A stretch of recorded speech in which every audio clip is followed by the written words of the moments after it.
a todos, ¿cómo están? Soy Daniel de la Osa y nací en el 1962. Para los que no me conozcan, soy de Palatino, entre el Cerro y el Casino Deportivo, en La Habana, Cuba. La historia de hoy es algo que quizás ya quedó en el olvido, pero estoy seguro que alguna gente lo recordará, sobre todo ahora cuando yo, historiador oficial del Cerro Palatino y el Casino, hasta la finca de los monos, la Coca-Cola y algunas calles del acueducto, les recordaré algunas cositas que quizás podrán haber olvidado. Así que, sin más, de este asunto nunca se volvió a hablar. Quedó un poco empañado por el tiempo, la humedad y el olvido. La primera explosión se hizo escuchar en la tarde. Nadie sabía de dónde venía aquello. Solamente los vecinos de la calle Primeyes, que sí fueron testigos directos de este hecho inolvidable. La prensa de este caso nunca informó. Nunca se supo nada de lo que sucedió allí. Pero el hecho es que la explosión venía de la industria deportiva. Había explotado el almacén central. La gente de Palatino, confundida, todos corrían, preguntaban, veían el humo en el cielo y nadie sabía de dónde venía la cosa, pero pronto se fueron dando cuenta y los avisos de uno fueron llevando a los otros hasta que salieron a la calle Primeyes y pudieron observar un poco mejor qué era lo que estaba pasando. La columna de humo se elevaba a más de 100 metros de altura. Era una cosa que estoy seguro que la gente allí nunca había visto. Esa primera explosión hizo temblar toda la calle Primeyes. Había explotado de verdad el almacén central de la industria deportiva. Así comenzó todo. Yo había trabajado, entre otras cosas, entre muchos lugares donde trabajé, en la industria deportiva como artesano, haciendo primero los guantes juveniles de béisbol.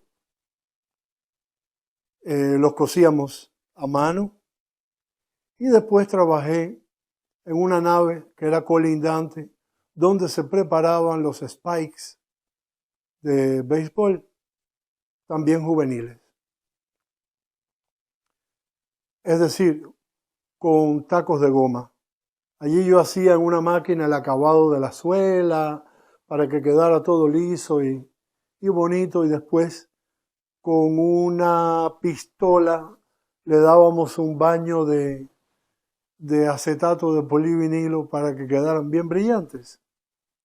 Después de eso regresé a la nave donde se hacían los guantes de béisbol y entonces pude trabajar con el equipo selecto que confeccionaba los guantes oficiales de todos los equipos nacionales. Hasta que un buen día me proponen irme al almacén central a trabajar. Parece que vieron que yo era organizado y que tenía posibilidades de escalar allá adentro. Y entonces me proponen pasarme allí a trabajar. Yo acepté inmediatamente. Y allí me encontré con dos hermanos que venían del cerro que ya yo conocía y trabajaban allí adentro. También había una muchacha que vivía en Alvear, en Palatino, de la cual no menciono el nombre, porque ella era muy querida, muy conocida en el barrio y no quiero comprometer a nadie en mis historias. Hacíamos todos un buen equipo eran todos buena gente, gente joven, y yo era responsable del almacén de pieles. Había mucha piel allá adentro. En el almacén se guardaba todo el material que se utilizaba para los zapatos de distintos deportes, para la confección de guantes, de pelotas de béisbol, de pelotas de voleibol, que son también de piel.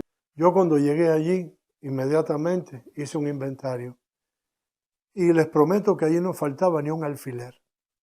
Yo controlaba y guardaba escrupulosamente mi mercancía y los otros hacían lo mismo. Todos eran muy organizados. Pero había un gran problema. Aquel lugar, aquel almacén, había sido confeccionado, como decimos los cubanos, al trozo, puesto que los químicos también se almacenaban allí dentro. Lo que más me molestaba de todo aquello es que a la entrada habían también almacenados o abandonados restos de mercancía, quiere decir tanques abiertos, con algunos restos de pegamento, con base de acetona.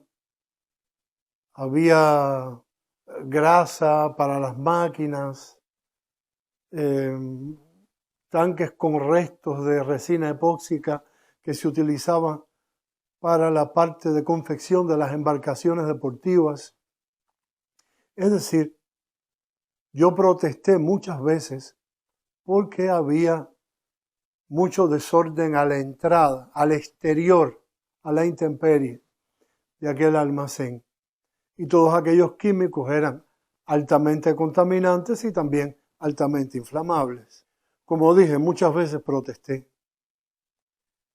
Pero la respuesta fue que venían los bomberos, venía la policía, decían que todo estaba bien, porque lo que les interesaba es que hubiese orden al interior del almacén. Es decir, donde estaba la mercancía nueva, contada para poder abastecer toda la industria deportiva. Como respuesta a mi protesta, una vez me hicieron pasar un curso de bombero en la estación de policía del cerro. Ahí estaba la policía al lado de los bomberos. Y recuerdo que un sargento muy apasionado con su profesión nos mostró cómo preparar los extintores, cómo mantener el orden. Él insistía mucho en aquello. Nos enseñó cómo rellenar los extintores de espuma con raíz de regalí, con bicarbonato de sodio. En fin, él sabía verdaderamente mucho y de verdad que nos aportó algo interesante. Pero los tanques con restos de grasa, de productos con acetona, de pegamento, de restos de todo, junto a aquellos balones de oxígeno y acetileno, a mi entender, hacía muy peligrosa la entrada al almacén. Y yo volvía a protestar y volvía a pasar lo mismo. Venían, controlaban el interior y aquel desastre que había al exterior quedaba siempre así. Todo aquello contaminado, con grasa en el suelo. Nunca me hicieron caso. Yo conocía muy bien aquel lugar, puesto que yo había fundado también una especie de pequeña compañía artística con los trabajadores de la industria deportiva. Y entonces nos reuníamos por las tardes allí en el comedor, donde también había un piano viejo y un pequeño escenario. Y entonces allí yo los acompañaba al piano, ellos cantaban, preparamos una pequeña obra de teatro, todos estaban muy contentos y nos divertíamos mucho. Era gente buena, eran obreros, era gente simple, era gente que tenía muchos deseos de trabajar, de buscarse la vida y también quería tener un contacto social. Y por eso allí nos reuníamos muchas veces por las tardes y juntos nos divertíamos, cada cual como podía, cada cual como sabía. Yo después me fui de allí para comenzar a trabajar en el Instituto de Medicina Deportiva, que se encuentra directamente al lado. Son unas edificaciones que están dentro del perímetro de la Universidad Manuel Fajardo, que es la Universidad de Deportes, y ahí adentro se encuentra el Instituto Nacional de Medicina Deportiva. Yo me fui a acompañar a mis padres que trabajaban allí y me preguntaron si no quería comenzar a trabajar como vendedor. Así lo hice. Estaba cerca de ellos, tenía mi moto, era comprador, andaba por toda La Habana como un loco con mi moto, dando zánsara por todos los lugares. Y en fin, solo para contarles de qué manera dejé de trabajar en la industria deportiva. Pero bueno, regresamos al incendio. El tema de hoy es el incendio de la industria deportiva. Es decir, regresamos a aquella gran explosión. Tiene que haber sido en el año 84 u 85. Por alguno de esos avatares del destino, mi mente borró esa fecha. No borró los hechos, por supuesto que no, pero les juro que no recuerdo exactamente si fue en el 84 o en el 85. Alguien quizás un día me lo dirá. Yo regresaba de casa de mi novia, que vivía en el casino deportivo. Bajé por la calle Santa Catalina porque sentía el gentío. Vi aquella columna de humo enorme y entonces llegué al lugar de los hechos. Allí había más de 200 vecinos, todos refugiados más o menos detrás de la fachada de la Word, famosa heladería que todo el mundo en La Habana conoce.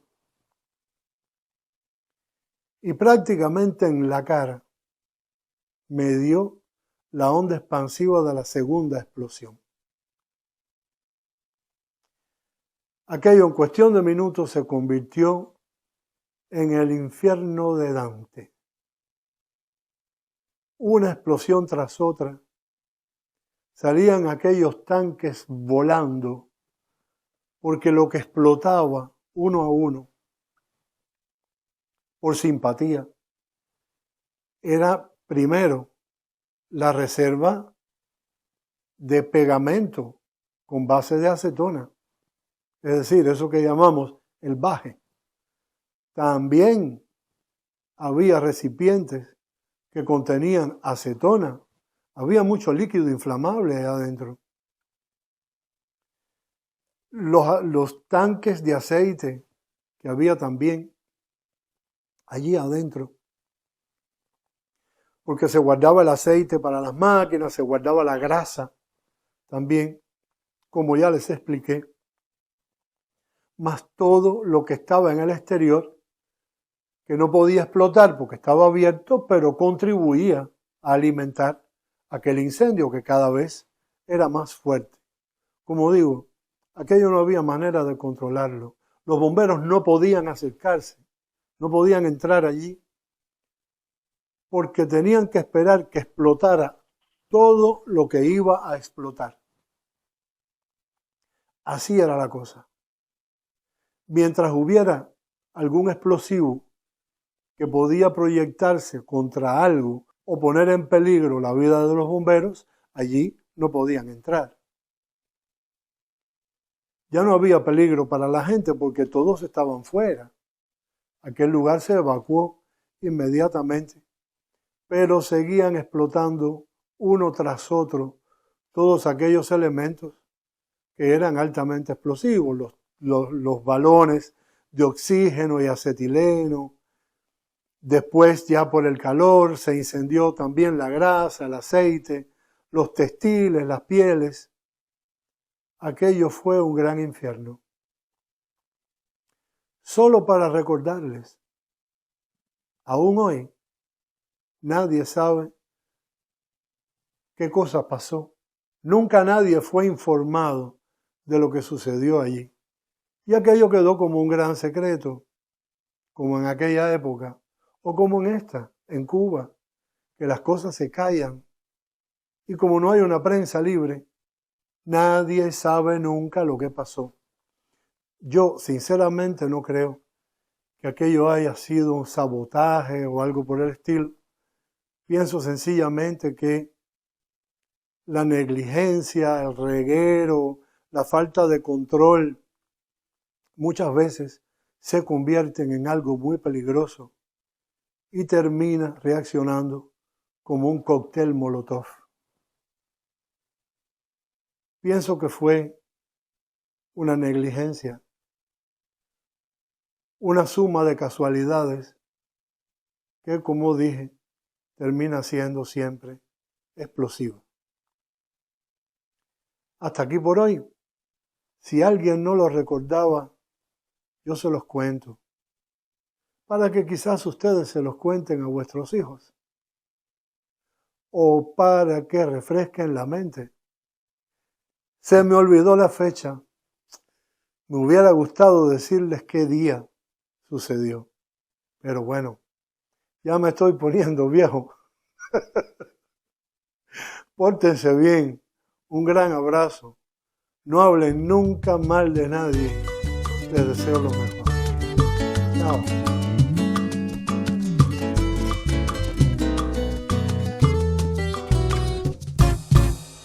Vengo buscando el amor que un día se me escapó allí en mi barrio viejo. Pajarillo triste que asustado un día voló. Pequeño, tonto y rebelde que como embrujado nunca oyó consejos. Y ahora me siento tan cerca.